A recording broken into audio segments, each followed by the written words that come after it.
Hey. All right. Mute my microphone. All right. Let's see. What do we have?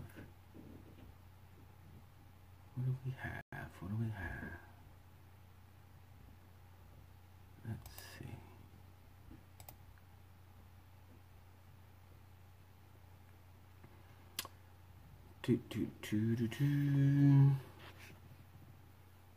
Let's see. Who do we have? Anybody on right now doing live with the Success School? Class is, or the lecture is, Acquire the Vision. And we're going to get started. Just wanted to check. Anybody logged on? Post in the comments.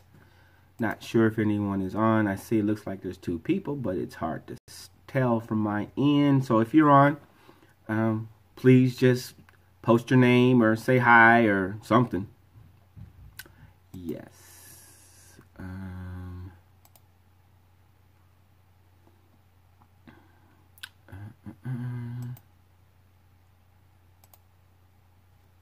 see.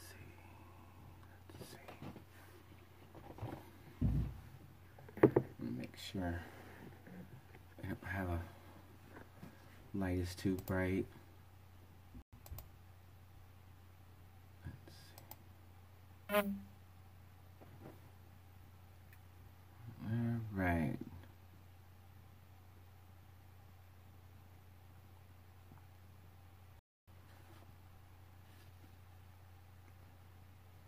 I think we have a little buffering. All right. So this morning lecture is Acquire or Creating Success for Yourself. Let me double check before I actually get.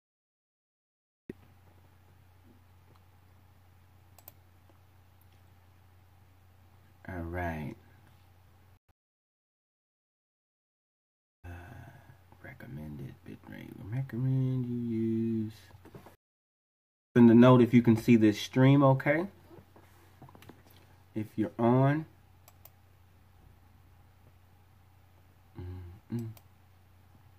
Post in the comments.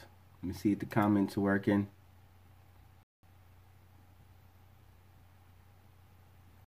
Make sure my sound is okay. And actually is to a human. There's three areas or 3 places to our being. Biology calls this body, soul, and spirit. But it applies to all aspects or all areas, because I'm pretty sure most of us are trying to understand those 3 aspects and actually realize what those areas are for and how we operate, and what of man is ego, super ego, and the id. Christian theology, it's body, soul, and have different longings and different motivations and different desires within them. Each of those areas, and they provide inspiration from us, and it depends on how those areas are actually impacted by our surroundings and by our environment, because each of those areas, they are definitely impacted by our environment. So let's start with the body. What is the body? What is this? This skin, this thing that we walk around in, this earth suit, as some people call it. Well, the body, it contains natural desires. It's where we actually contact and are in communication and connect with the physical world. Without this body, we could not connect with this physical world. We couldn't smell anything. We couldn't pick up objects. We would not see anything. We wouldn't sense anything. We need the physical body. Within the physical body, it has its own set of desires, longings, and appetites. Yes, appetites. The body has appetites. So the body has a sexual appetite. We all know about that. The body has an appetite for food, a hunger. We all know about that. The body has a desire and the need to be covered and sheltered and protected from the elements, and to be protected from danger. So this is the body. This is its basic core needs. There's nothing else to the body but its appetite and desires. That's what the body is about. That's what drives the body. That's what motivates the body. Our body has its only agenda is to fulfill the appetites. That's the only agenda of the body, to fulfill the appetites. That's what it does. There's no who's better, who's right, who's wrong. There is no being famous. It's just, okay, once the body wakes up, it's feed me. I have appetites, I have desires. Let's go get it. Nothing else to it. That's the body. Very basic, very simplistic, animalistic, sensory. It is the lowest level of man. It's the sensual level of man. It's the base nature. There's nothing else to it but feeding the appetite. First dimension, a lot of people may call it. So in this level, many of us, when we start out, when we first born, that's our level. We're in the first dimension. That's what children, when children are born and they are growing up, they're in the first dimension of their life. They don't know anything else but their hunger and their desire. A baby, what does it do? It poop, pees, and eats. That's all a child does. Whatever it feels, whatever its desires are, that infant is going to be upset unless those desires are met. So that's the body. So as these appetites and desires begin to surface and rage, they can inspire us or motivate us in various ways of our life. That's what the body will do. As we grow, these desires and appetites, they intensify.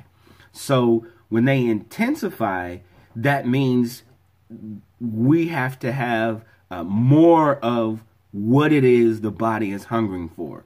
Its appetite is increased, and so the body's like, hey, I need more of this.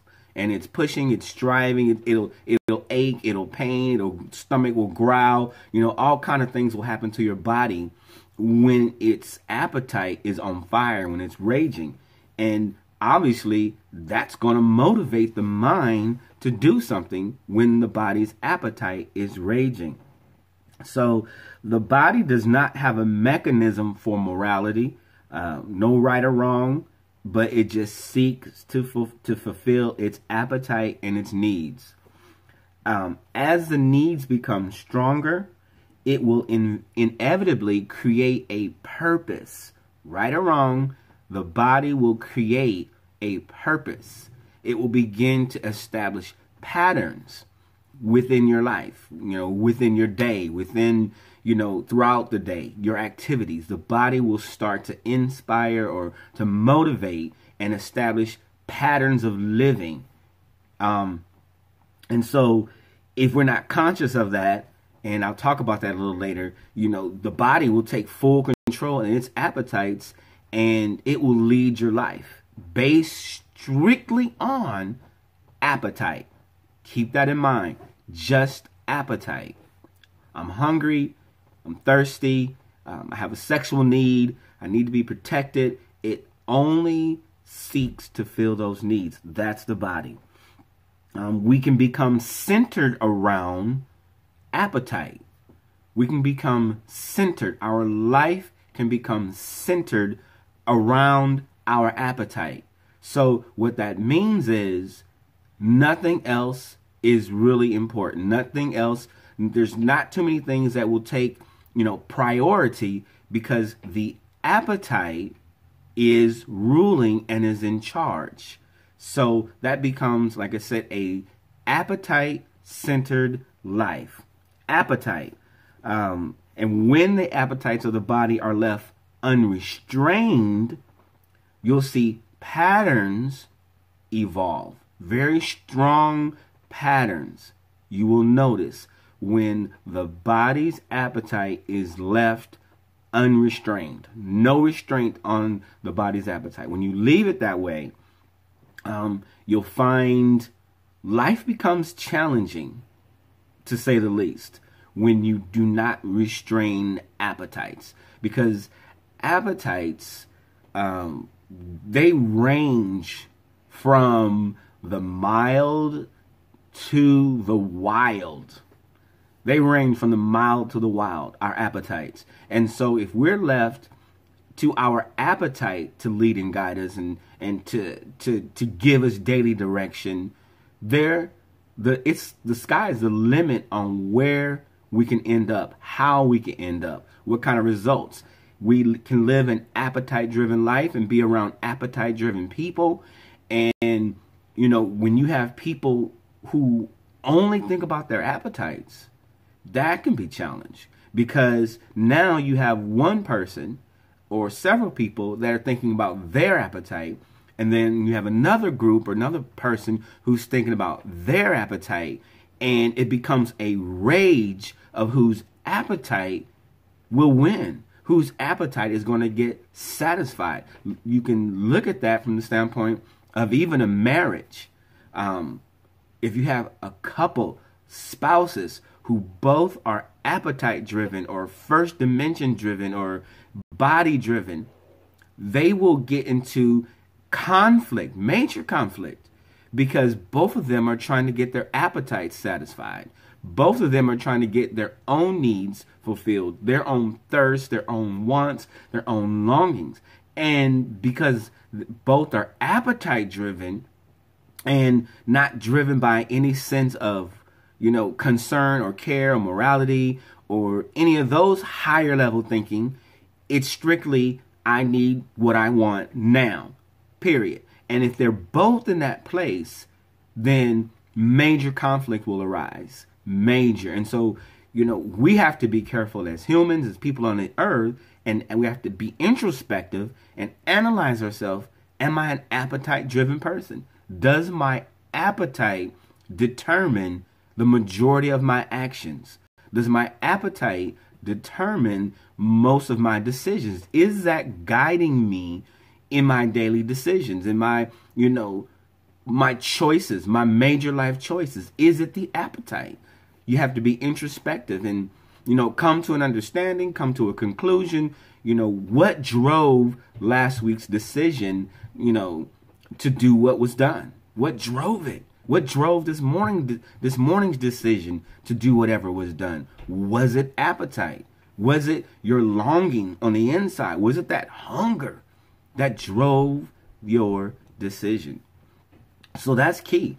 This is tying into acquiring the vision, because if you are an appetite driven individual, when you begin to write and you begin to make decisions, and when you look out into the future and you start determining life direction, well, if your appetite is driving it, then you will end up only in an appetite driven place.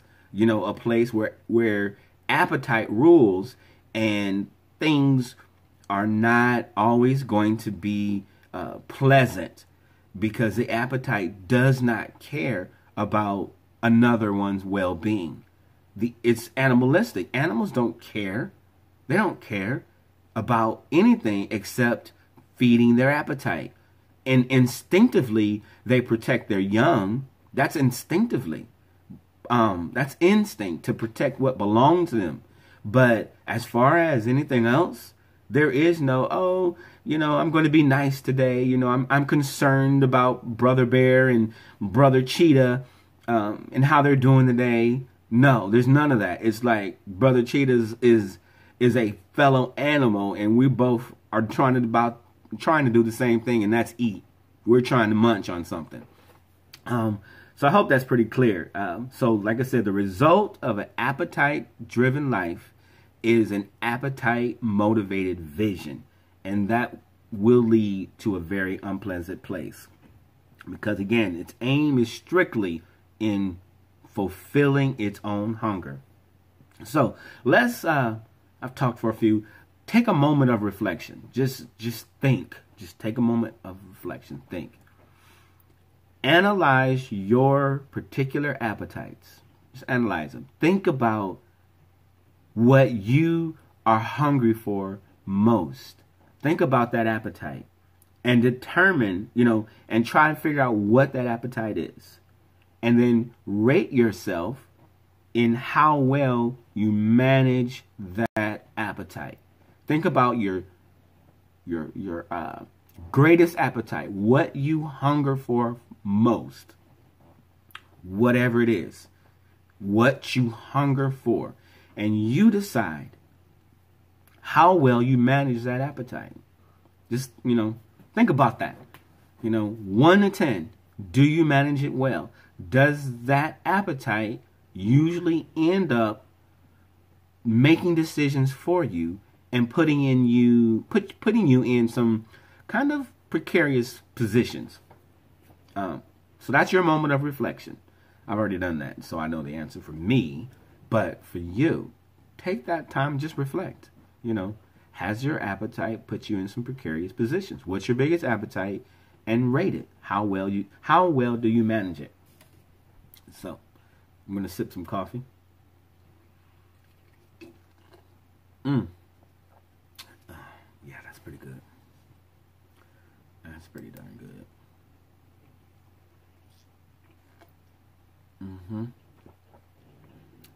That's good. All right. So great. Hopefully you've rated yourself and you've decided on what number that is and how you feel about that. So next, let's talk about the soul. The soul.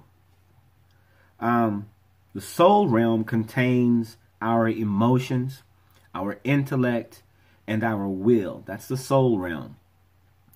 It is the place where we make decisions using our morality or our mind, our logical thinking. We process our reasoning facilities. That's the soul level. That's what is in the soul and what consists, of the soul. So we're in that place, and we're making sure that we understand that there is also a vision or a set of motivating factors that will come from the soul. Again, that's your will, your reasoning, your thought, your intellect, your logical processing. That is the soul. That's what's in the soul. Your emotions are in the soul area. Very key. Your emotions are in the soul area. And so when you're creating your vision, understand that you can be emotionally driven in your vision. You can be emotionally driven in your vision. Emotions are powerful motivators. Emotions are powerful decision makers, and they're strong decision makers. Sometimes we don't even realize we are strictly emotion led, strictly feelings. Nothing wrong with feelings, nothing wrong with emotions, but emotions are strictly temperature gauges. The temperature goes up and down. Sometimes it's 80 degrees, sometimes it's 40, sometimes it's 90, sometimes it's 120. Sometimes it gets really hot. But just because the temperature went up and down, does that mean we should make major life decisions just because the temperature dropped? We have to look and reason and understand, the temperature change and the temperature drop, and ask ourselves, does that mean we need to turn our whole life in a completely different direction because the temperature changed? In other words, because the weather changed. It's hot outside, so now I'm mad and I'm moving, to Michigan or Chicago because it's cold. It's too hot here. Now all of a sudden it's too cold in Michigan. So now I'm going to move, down to Alabama or Mississippi because it's warmer there. Then I'm, just emotionally driven because you begin to enter into a place of uncomfortability. It's uncomfortable. And emotions will do that. They'll push you and lead you. And so when you're crafting your life vision, you have to decide, are you an emotionally driven person? Are you making decisions based on sound truths, sound principles, sound premises? Are you making decisions off of those decisions? Are you making decisions off of sound principles? Things that don't change. Principles that are hardcore, locked in, regardless of the temperature, the principle remains true. And that's where it's difficult for people who are emotion driven. They cannot make the sound judgment or the sound decision because their emotions are getting away and they throw away principles. And when you do that, you end up on a roller coaster because you follow the move of the emotions. Wherever they take you, you follow it. You follow it. That's in being inspired and writing your life out, creating and crafting and writing and designing your own life after your emotions is another dangerous place. I want to say, my opinion, is probably more dangerous than appetite driven. And I don't know why. I mean, I just feel like when you're appetite driven, you kind of know what the appetites are, and there is a distinctive pattern with appetites. They pretty much do the same thing because it's appetite driven. It's focused, and so it's hungry. So you can pretty much say, okay, I know where they're going to be. I know what's going to happen because right now the appetite is getting some food. But with emotions, you never know what emotions will do and what emotions will trigger and cause what actions to take place. You just never know because they're so, across the board, and it could be anything when it comes to emotions, literally. And so I think that's a pretty dangerous place to find yourself where you are led and driven by emotion. Now, within that realm, there's also reasoning and logic, which sounds wonderful. Reasoning and logic is great. I mean, we can reason, we can intellectualize so many different things and create some pretty decent premises, and we can end up in a pretty nice place. But the thing about that, with logic and reasoning, we are not unlimited in our knowledge and reasoning. We're not unlimited in our understanding.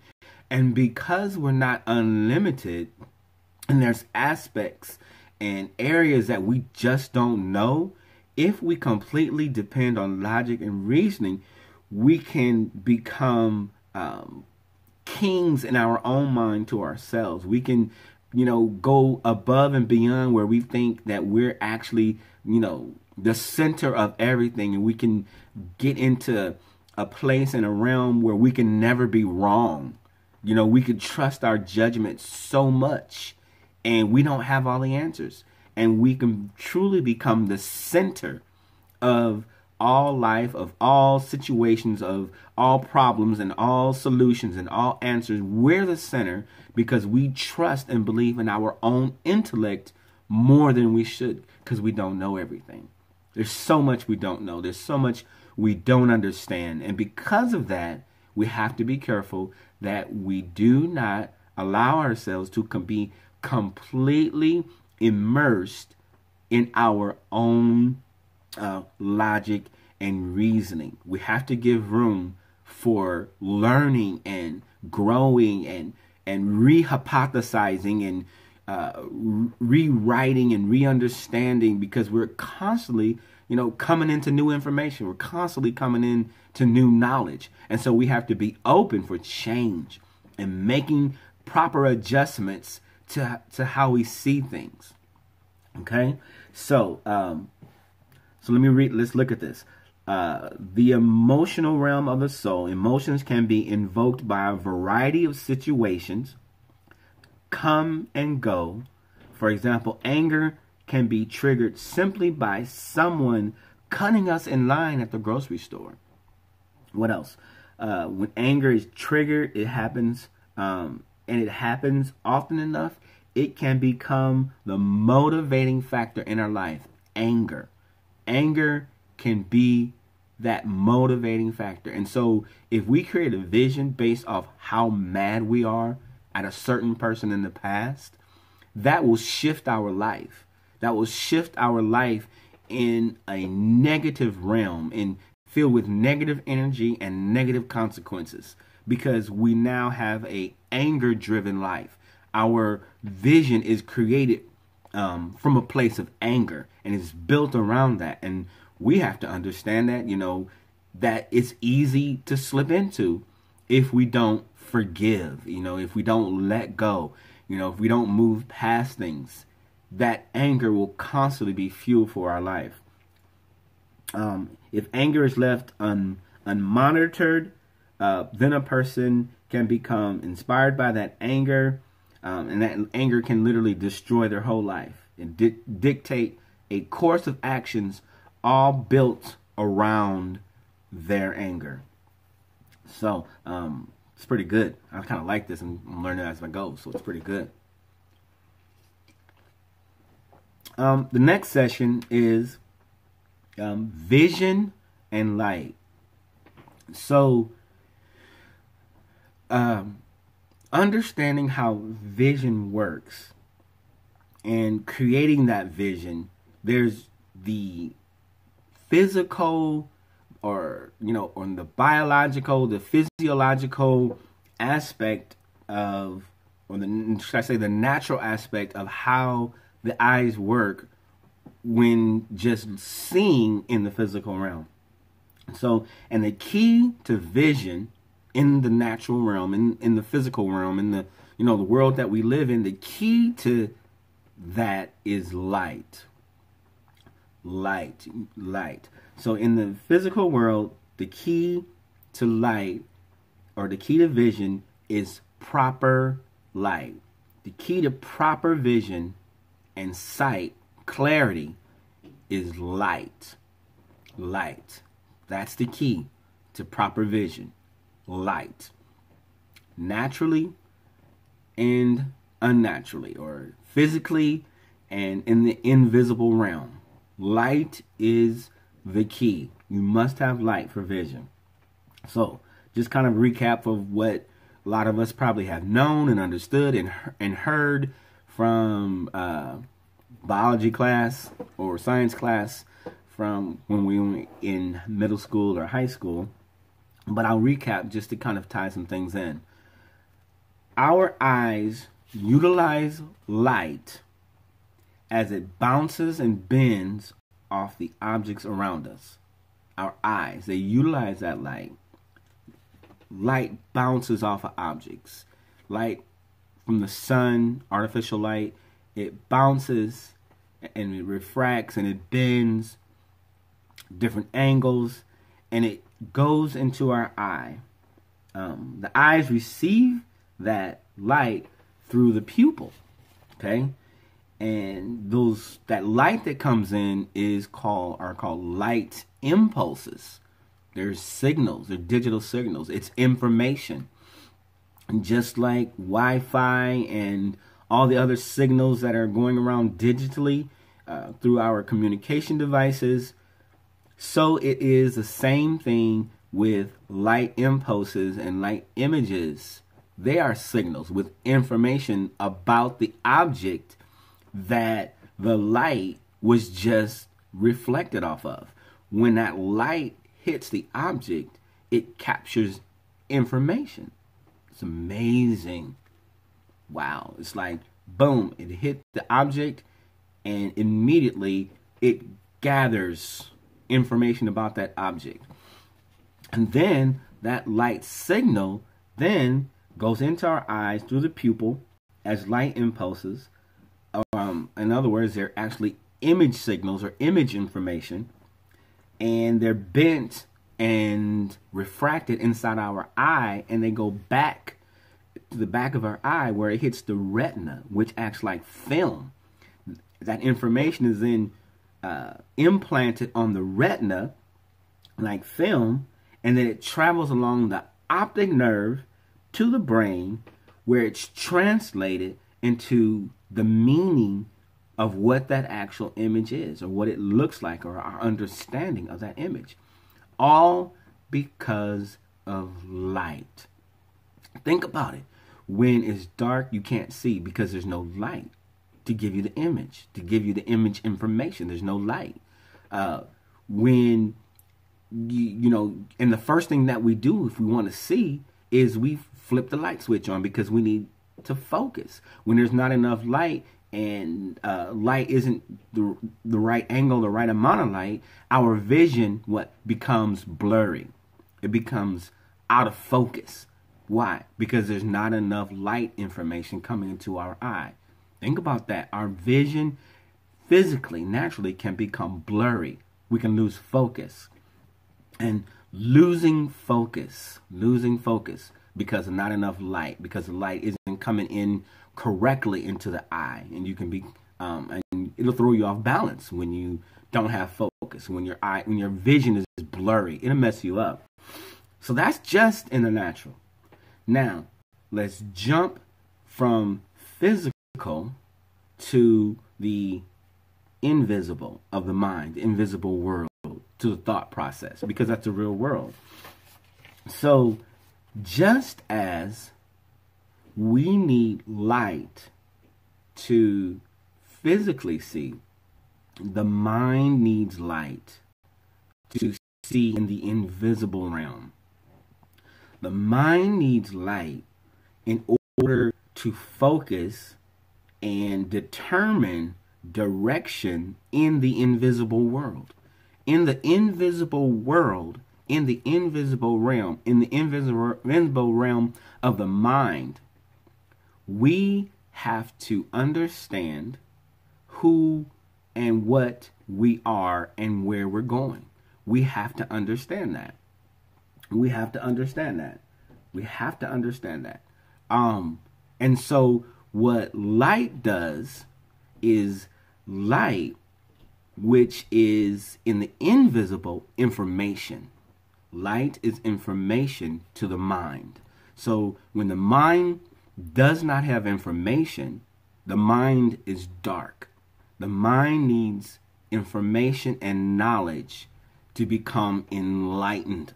And when the mind has information and knowledge, the mind will immediately begin to process and will begin to determine direction and vision because of the light, because of the information. The mind will set limits because of lack of information. It will set limits. It will establish limits. It will have limits in its mind of how far it can see because of the information that it has or does not have. That's what the mind will do automatically. So when you pour into the mind more light or more information, the mind should readjust its limits and begin to expand, because it now understands there are other opportunities, there are other options, there are other possibilities, and it continues to process. And it's doing this all at the subconscious level.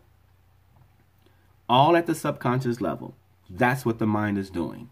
So it's a powerful thing, the type of mind that we have, and its role in creating our success is creating the vision, is being able to see, to be able to comprehend, to be able to create, to be able to determine what's possible, and be able to stretch the mind in the direction of what it has created. And then Once the mind can clearly see, once the mind is no longer blurry, once the mind is focused, once the mind is in place, then you can step into a new realm of understanding. You can step into a new realm of clarity. You can step into a new realm of vision.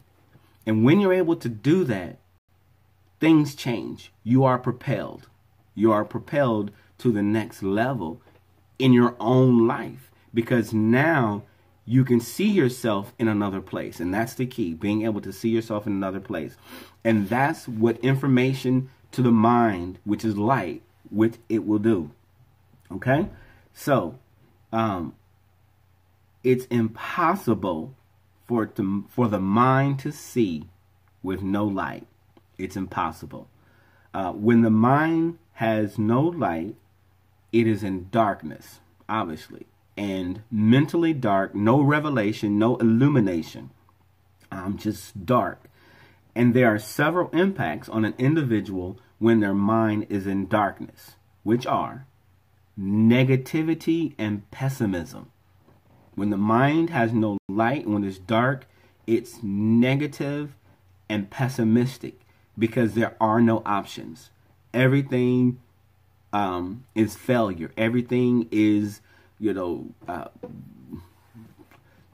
everything is, not going to work. Everything is going to fail. Everything is not going to succeed.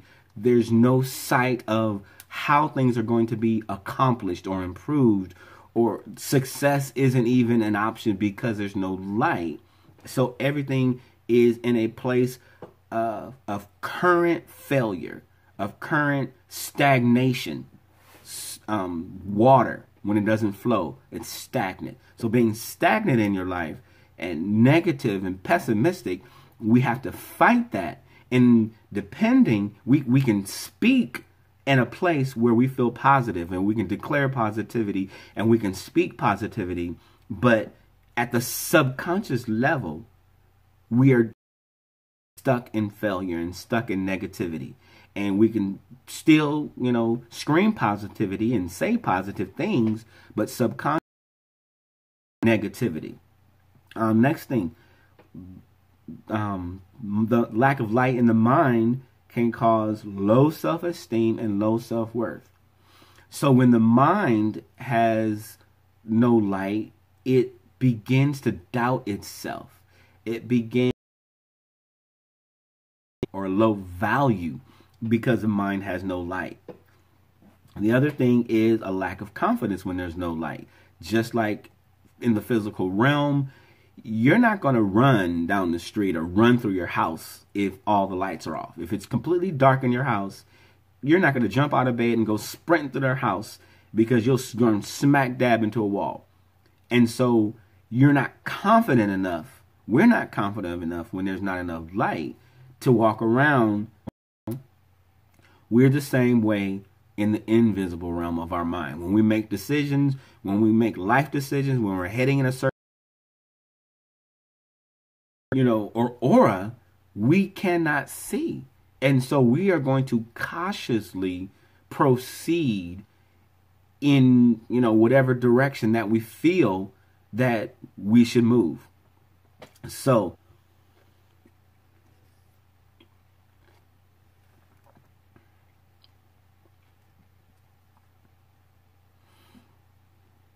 sorry about that.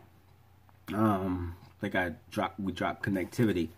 So no focus, we're at number 4 off the lecture sheet. So without light, there's no focus. We cannot focus, and we need to be able to bring things into focus so we can have clarity. Once we have clarity, then we can move in the given direction once we have focus. Next thing, erratic behavior. Without light in our mind, we're erratic, constantly changing our mind, constantly jumping from decision to decision, direction to direction, place to place, just erratic. There's no focus to the activity. It's just erratic because there's no light. It's nervous, it's unsure, it's unstable. We become unstable and erratic in our decisions because there's no light and we cannot focus. Fear also comes when there's no light. Fear comes in when we cannot see and we don't know what lies ahead. There's a lack of vision. There's lack of clarity. And so because of that lack of clarity and not being able to see, we will not move. We won't make certain decisions. We won't step. We won't move forward because there's no light. We're now afraid. We don't have information. And so because we don't have information, we'll fill in the gaps with inappropriate thinking or inappropriate resolutions or inappropriate endings that are not lined up with truth. It's dark. And so in that place of darkness, it's that unknown that creates possibilities of death or failure or lack of success and our demise. It's imagined in places of darkness. That's what happens in the dark. We imagine things because we don't know what's out there. And so our mind will create scenarios. And now why they're always negative? That's a good question. Why, when it's dark, the first thing we think is failure, death, destruction? I think that's just the nature of darkness. That's the inherent nature of darkness. In darkness, that's what takes place. There's fear in darkness, which, if you're a believer, Christian theology, the first thing that God said was, let there be light. So he removed the darkness. There was darkness on the face of the earth. So I think there's a principle in that, of getting rid of the darkness. And finally, indecisiveness. So when there's no light, we are definitely indecisive. Making definite decisions is difficult because there's no light in the mind. And so we're not sure of so many different aspects pertaining to the decision that we have to make. We're just not sure. Why? Because of the lack of light. The lack of light. So that was pretty much my lecture on vision and light. I want to circle back though, because there's something that I missed, and that was actually pertaining to the three parts of man: id, ego, and superego, or body, soul, and spirit. I addressed body and soul, but I didn't address spirit. Spirit is that intuitive nature of man. Spirit is that part of man that has the connection with the Creator, with the invisible world and purpose. That's what the spirit is. Spirit is the essence of a man. It has nothing to do with this physical realm or the soulish realm, but the spirit is the creator conscious part of us, the universe conscious part of us, the energy around us conscious part of us. The spirit is the part of us that is conscious and connects with the spirit of another person, where we can feel a person, intuitively be tapped into another person's in the spirit realm. Spirit is a part of us that knows our purpose. The spirit is a part of us that understands instinctively and intuitively the direction that we should take and decisions that we make, that we should make. That's why, when we talk about being intuitive and intuition, it's because we just know something, and that comes from out of our spirit, because that's the invisible realm of the spirit, and that's the spirit realm that is tapped into thoughts. It understands thoughts. It communicates thoughts to the soulish realm. That's what the spirit does. It communicates and it translates things from the spirit realm that the mind and the soul and the will can't comprehend. It cannot, the mind and the soul and the realm cannot connect with the spirit realm of man. the spirit part of us. It cannot connect there. So man has a spirit, man is a spirit, and it connects with the energy around us.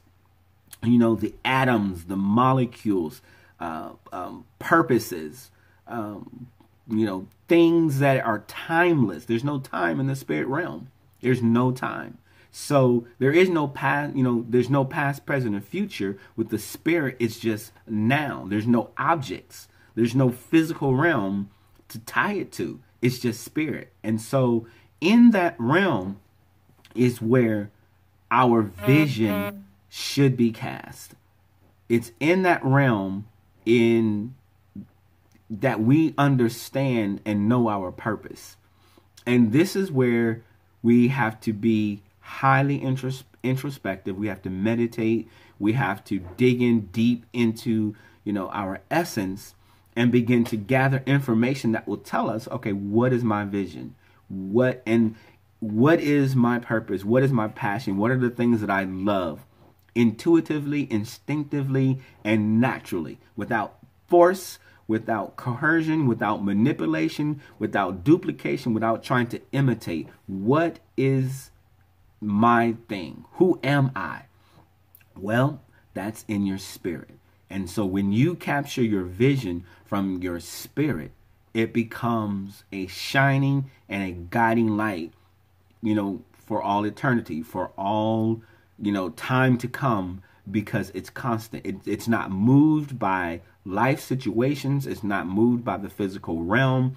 It's not moved by emotions. It's not moved by feelings. It's not moved by anger, by what someone thinks, because it came from your spirit, your essence. And when you walk in that, there's a certain power, a certain confidence, a certain strength, a certain determination, passion, confidence, boldness that comes from walking in a very comfortable place, a very comfortable, natural place. And when you find that and you cast your vision, success will come. Success has already come, because once you identify your purpose, you are successful. You are successful once you know who you are, what you are, and you've created your direction and your vision. You are successful at that point. And after that, it's just about, okay, now what goals am I trying to accomplish as I continue in my success path? So that was today's lecture. I hope you enjoyed. Again, send your feedbacks, post your feedback on the webpage, on Teachable, on my Success School. You see this? VisionWritersUSA.com/success if you want to sign up for the Success School. I'm also on Instagram at Timothy_Moore_VisionWriter. And I'm also in Facebook under Vision Writer LLC, and we can have a conversation. So I hope you have an amazing day. I hope you enjoyed the live stream. Send your feedback. For those who are enrolled in the class, I have uploaded a form for your feedback and for your comments. So you have an awesome day. Remember, create your success. It is within your power.